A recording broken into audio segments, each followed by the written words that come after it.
Il y a moins de 100 ans, l'alcool était interdit aux États-Unis et servi aux enfants à la cantine en France. Aujourd'hui, ces deux extrêmes pourraient nous faire rire. Pourtant, on se retrouve dans une situation qui est assez similaire avec l'usage du cannabis à but récréatif.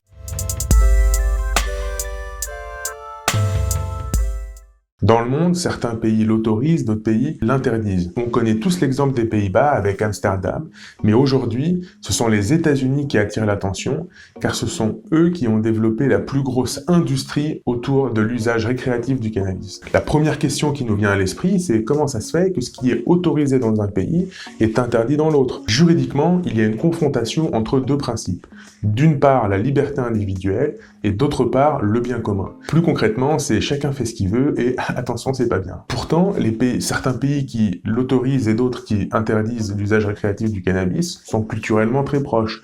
Donc on pourrait se demander comment ça se fait qu'ils aient des lois diamétralement opposées. Et d'ailleurs, l'histoire nous montre qu'il y a déjà eu des contradictions similaires, puisqu'il y a moins de 100 ans, l'alcool était interdit aux États-Unis à l'époque de la Prohibition et servi aux enfants à la cantine en France, dans les écoles. Un menu scientifiquement équilibré tient compte en ce qui concerne le choix des boissons de la dernière circulaire du ministre de l'Éducation nationale qui vient d'interdire dans toutes les cantines scolaires toute boisson alcoolisée pour les moins de 14 ans. Mais alors j'aime ça, quelquefois quand on met de la menthe, c'est bon aussi le pastis avec la menthe. Tu en boirais tous les jours si tu pouvais? Oh oui, mais comme je peux pas. En réalité, derrière cette question juridique, il y a d'autres enjeux, comme des enjeux de santé sur les effets bénéfiques ou néfastes de l'usage du cannabis. Herbs are good for everything.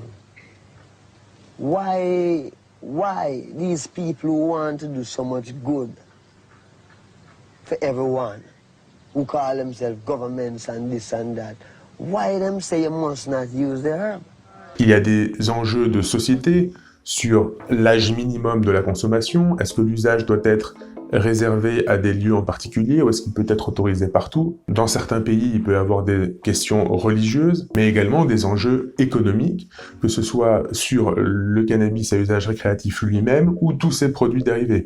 Pour continuer le parallèle avec l'alcool, on peut aussi prendre en compte le coût qu'a la légalisation ou l'interdiction d'un de ces produits, que ce soit par la création de taxes ou que ce soit en termes de coût de la lutte contre le trafic illégal, mais aussi un coût de santé publique parce que l'on sait que l'excès de consommation de certains produits peut avoir des effets nocifs sur la santé. La question de la légalisation du cannabis est une question qui est complexe, bien souvent politisée, voire même instrumentalisée avant des élections et que je trouve n'est pas assez dans le débat national. N'hésitez pas à mettre en commentaire si vous pensez que l'usage récréatif du cannabis doit être autorisé et si oui, pourquoi.